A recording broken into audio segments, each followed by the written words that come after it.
Saudara, Anda sedang bersama seputar Nabire dalam program spesial event bertajuk Kontroversi Carut Marut Informasi Seleksi Perekrutan Calon Anggota Majelis Rakyat Papua Tengah Unsur Agama. Seperti telah kita ketahui bersama bahwa seleksi calon Majelis Rakyat Papua Unsur Agama telah dilaksanakan panitia seleksi. Hasil seleksi pun telah diumumkan pada Rabu 24 Mei 2023 pukul 11:16 waktu Indonesia Timur siang kemarin. Pengumuman hasil seleksi ini ternyata masih menimbulkan kontroversial di kalangan warga umat beragama di wilayah Papua Tengah. Berhubungan dengan hal ini, berikut kita ikuti bersama informasi yang dihimpun tim spesial event seputar Nabire terkait seleksi perekrutan calon Majelis Rakyat Papua Tengah dari unsur agama.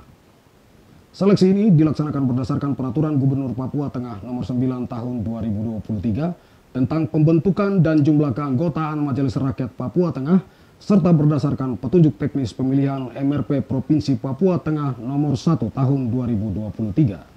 Saudara, seleksi Majelis Rakyat Papua Tengah ini juga dilaksanakan berdasarkan kesepakatan dari musyawarah pimpinan 5 lembaga agama, yakni lembaga-lembaga agama yang telah memenuhi syarat mengikuti pencalonan Majelis Rakyat Papua. Sebelumnya terdapat 9 sinode gereja di wilayah Papua Tengah yang akan mengikuti pencalonan Majelis Rakyat Papua.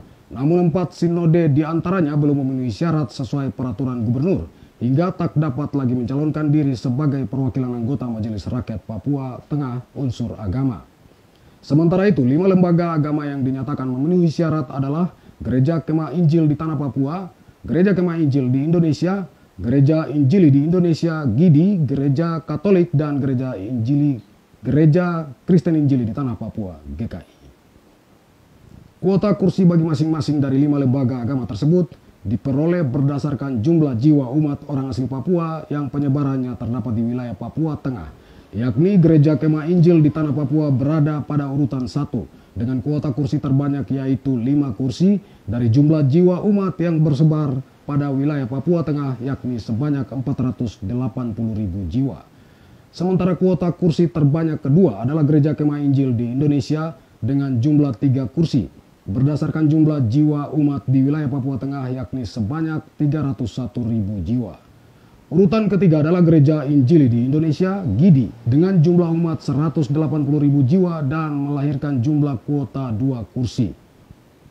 Sementara itu, Gereja Katolik menempati urutan keempat dengan jumlah umat orang asli Papua sebanyak 110.000 jiwa di Papua Tengah, sehingga Gereja Katolik memiliki kuota kursi dalam pencalonan Majelis Rakyat Papua Tengah sebanyak 2 kursi. Menempati urutan kelima atau yang terakhir yakni Gereja Kristen Injili di Tanah Papua, GKI, dengan jumlah umat 36.000 orang asli Papua yang tersebar di wilayah Papua Tengah. Jumlah tersebut melahirkan 2 kuota kursi pada keanggotaan Majelis Rakyat Papua. Alokasi prosentasi kuota kursi MRP unsur agama ini terbagi berdasarkan Peraturan Gubernur Papua Tengah Nomor 9 Tahun 2023 dan petunjuk teknis tata cara pemilihan anggota MRPT serta kesepakatan dari musyawarah pimpinan lembaga agama di wilayah Provinsi Papua Tengah. Saudara pemirsa, walaupun demikian hasil seleksi perekrutan calon Majelis Rakyat Papua dari unsur agama ini masih saja menjadi isu kontroversial. Namun demikian, seluruh pihak diharapkan dapat menjadi maklum dan secara bersama-sama mendukung proses yang sedang berlangsung dengan cara mengikuti dan melaksanakan peraturan-peraturan yang telah ditetapkan dan menjadi landasan pelaksanaan perekrutan anggota Majelis Rakyat Papua Tengah. Berikut kita ikuti apa keterangan dari unsur pimpinan 5 lembaga agama peserta pencalonan Majelis Rakyat Papua Tengah.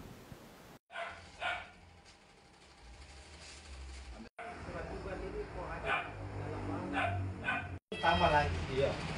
Saya jelaskan tahapan dulu. Pada kesempatan ini, setelah kami mengikuti secara saksama berita-berita yang beredar seputar Papua Tengah dan ibu kota provinsi Papua Tengah di Nabire, sehubungan dengan rekrutmen anggota Majelis Rakyat Papua, khususnya lembaga keagamaan. Jadi pada hari ini saya Gereja Kemah Injil Timi di Tanah Papua sebagai dalam organisasi sinode dipercayakan sebagai Ketua Departemen Kaum Profesional. Hadir juga bersama-sama dengan teman-teman atau sahabat gereja, yaitu GKI di tanah Papua. Ada Bapak Waibusi, ada Bapak Pendeta dari, ada juga dari IDI tanah Papua, Pak Buanggire. Nanti beliau dong akan tambahkan sebentar kepada pemerintah, khususnya Ibu PJ Gubernur Papua Tengah yang sudah berpikir dan melahirkan peraturan gubernur tentang pembentukan dan jumlah keanggotaan Majelis Rakyat Papua Provinsi Papua Tengah dengan nomor 9 tahun 2023. Di dalamnya itu sudah mengatur tentang tata cara rekrutmen MRP, baik yang lembaga keagamaan, adat, dan perempuan. Jadi pada kesempatan ini kami berbicara khusus hanya lembaga keagamaan. Jadi dari Pergub ini, untuk melaksanakan Pergub ini bentuklah panitia pemilihan, pansel, dan panitia pengawas. Dua lembaga ini yang melaksanakan Pergub ini. Sehingga beberapa tahapan yang sudah kami lewati dari sejak sosialisasi. Kami pimpinan agama itu ikut terlibat dalam hal memberikan masukan dan juga diskusi seputar bagaimana untuk merekrut anggota Majelis Rakyat Papua dari lembaga keagamaan. Pansel tidak pernah kerja sendiri dan dia tidak pernah kerja diam-diam. Setiap tahapan pansel mengundang para pimpinan sinode-sinode dan juga uskup. Ya, beberapa kali kami pertemuan. Sosialisasi pertama di guest house di ruang rapat Gubernur Provinsi Papua. Yang kedua, tahapan sosialisasi kedua dilakukan di Hotel Mahapira di Jalan Merdeka. Dan tahapan selanjutnya itu di guest house. Jadi tahapan sosialisasi selesai dan panitia dan pengawas mengundang para pimpinan gereja hadir dalam hal untuk pembagian kota dari keagamaan, lembaga keagamaan. Tahapan tadi sosialisasi itu tanggal 14 sampai 26 April 2023. Itu pelaksanaan sosialisasi tentang pemilihan Majelis Rakyat Papua Provinsi Papua Tengah. Tanggal 27 sampai dengan 13 Mei itu pendaftaran peserta. Dan tanggal 20 itu pleno penetapan kota nama-nama calon menjadi kota keagamaan oleh pansel dan pengawas pansel. Untuk itu pada saat setiap kami berbicara itu semua pimpinan sinode memberikan masukan, pikiran, pendapat untuk supaya bagaimana MRP ini betul-betul sesuai dengan peraturan perundang-undangan yang berlaku. Pada tanggal 20 Mei itu penetapan kota MRP. Yang tadinya tahapan pertama itu ada 9 sinode yang memenuhi syarat untuk mendapatkan kursi. Tapi karena ada keberatan surat dari teman-teman atau saudara-saudara dari keuskupan, sehingga melakukan verifikasi ulang. Setelah verifikasi ulang, yang lolos itu hanya 5 agama. 5 denominasi gereja ini yang dapat jatah kursi lembaga keagamaan di Provinsi Papua Tengah. Itu kami musyawarah mufakat. Di guest house, pansel dan panwas memfasilitasi untuk pimpinan agama hadir di dalam forum itu, dan kami mereka memberikan kami kesempatan untuk musyawarah mufakat. Pada saat kami berbicara, yang mewakili uskup Pak Pastor TKG, beliau walk out, dia tinggalkan ruangan. Padahal ini kami belum memulai diskusi untuk pembagian kuota kursi MRP keagamaan. Setelah itu yang tersisa adalah 3 dari GKI Tanah Papua. Waktu itu undangan mungkin belum sampai, beliau abstain, tidak sempat hadir. Sehingga 3 pimpinan agama itu kami musyawarah diskusi berdasarkan pergub. Karena kalau tidak musyawarah mufakat itu tidak ada titik temu, maka bisa dilakukan berdasarkan voting. Dari 5 agama yang lolos verifikasi, 3 yang hadir, 1 abstain, 1 vote out. Dengan demikian itu memenuhi persyaratan. Artinya 50% plus 1 itu memenuhi forum. Sehingga kami membagi berdasarkan jumlah umat OAP, orang asli Papua. Jadi yang saat itu Pansel dan Panwas memberikan kesempatan kepada pimpinan gereja untuk memberikan data umat tentang orang asli Papua, baik dari Katolik, baik dari GKI, dari GIMI, dari GIDI, dari GKI. Kami berikan data sesuai dengan jumlah umat kepada Pansel dan Panwas, dan disaksikan oleh semua wartawan. Saat kami memberikan data jumlah, berdasarkan itulah terjadi pembagian. Karena di Pergub itu musyawarah mufakat tidak ketemu, maka dilanjutkan dengan persebaran jumlah umat. Jumlah umat yang paling banyak pada saat itu adalah Gereja Kemah Injil Kimi di Tanah Papua dengan jumlah umat 400.000 lebih, 480.000. Yang kedua GKII 300.000, dan yang ketiga GIDI 180.000. Karena di Kabupaten Puncak itu satu kabupaten mayoritas GIDI dia.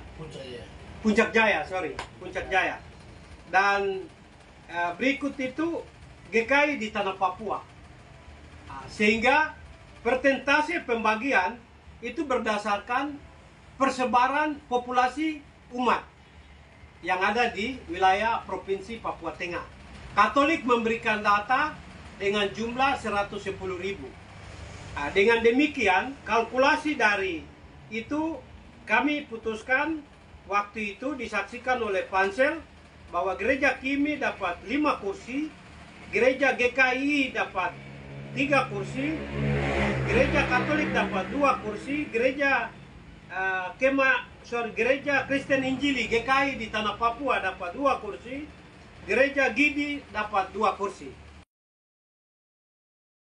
Kami sebagai pimpinan gereja memberikan apresiasi lebih khusus kepada Ibu PJ Gubernur dan Sekda yang memberikan dasar, fondasi untuk rancangan Pergub menjadi fondasi untuk pijakan untuk merekrut anggota Majelis Rakyat Papua. Ini berat, hal yang baru merancang.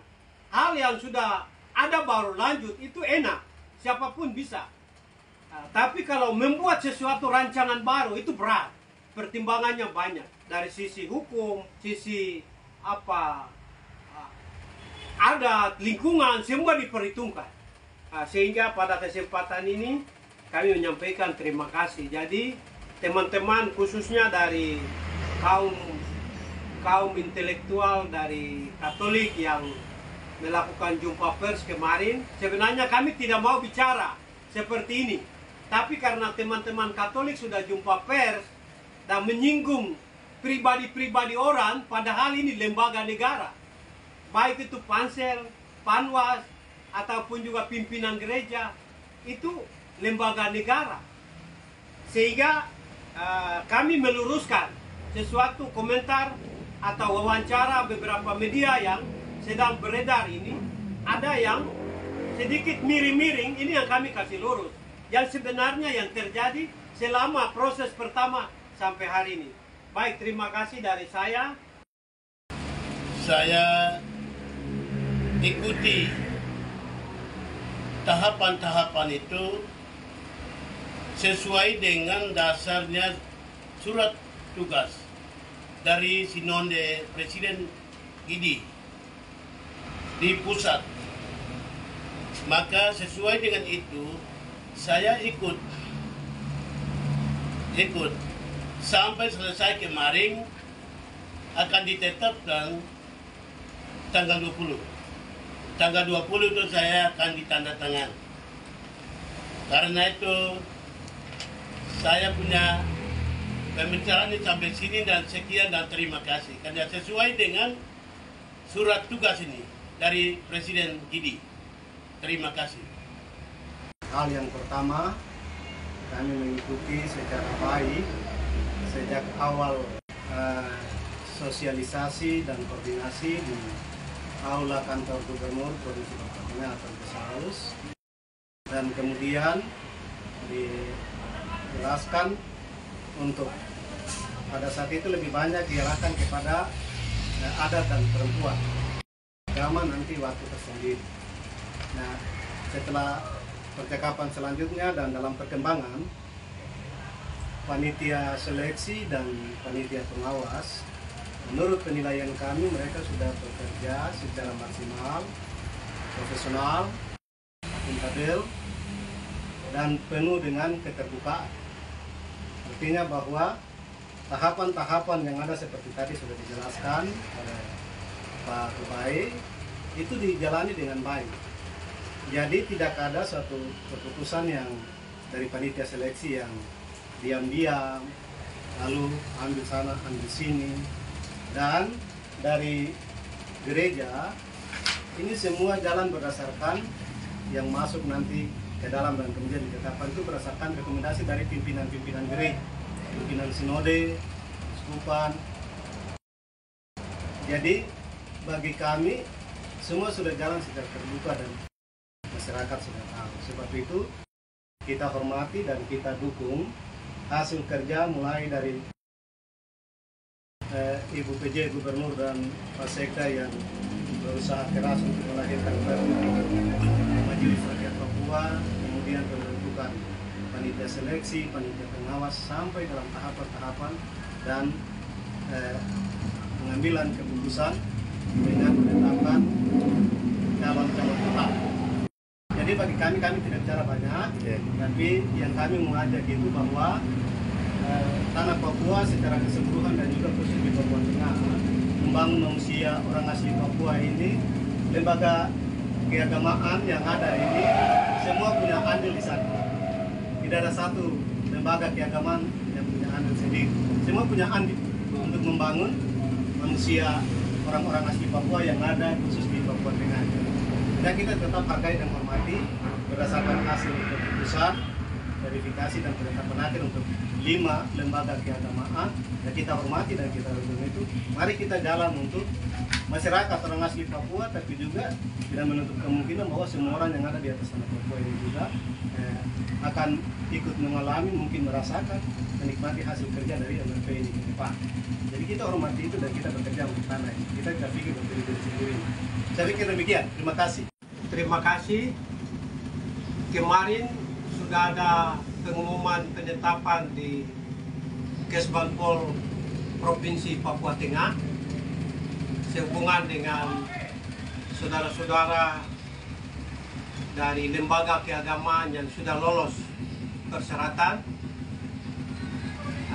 Kami harap kepada Panwas dengan Pansel, bahkan juga Sekda dengan Ibu Gubernur, tidak usah dengar isu-isu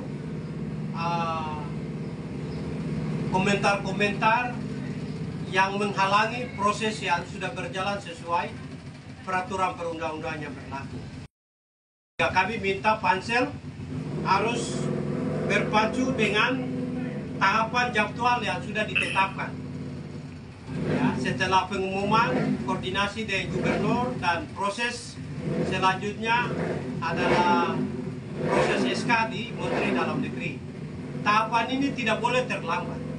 Tahapannya harus berjalan supaya sesuai dengan jadwal bahwa bulan Juni itu pelantikan MRP. Dari pimpinan gereja menyampaikan kepada seluruh masyarakat yang ada di Provinsi Papua Tengah, 8 kabupaten, mari memberikan dukungan doa, menjaga diri, menjaga keluarga, menjaga kabupaten masing-masing, supaya seluruh proses ini berjalan dengan aman, damai, dan sampai pada pelantikan MRP ini. Jadi kita menciptakan kondisi yang aman, damai Papua Tengah, supaya seluruh kegiatan aktivitas baik keagamaan di gereja-gereja, di sekolah, di masyarakat, petani, nelayan, semua berjalan aman dan baik. Kalau ada terjadi gangguan. Saudara pemirsa, demikian tadi informasi seleksi perekrutan Majelis Rakyat Papua Tengah yang dihimpun seputar Nabire dalam program spesial event edisi 26 Mei 2023. Terima kasih atas kebersamaan Anda dan sampai jumpa pada spesial event berikutnya.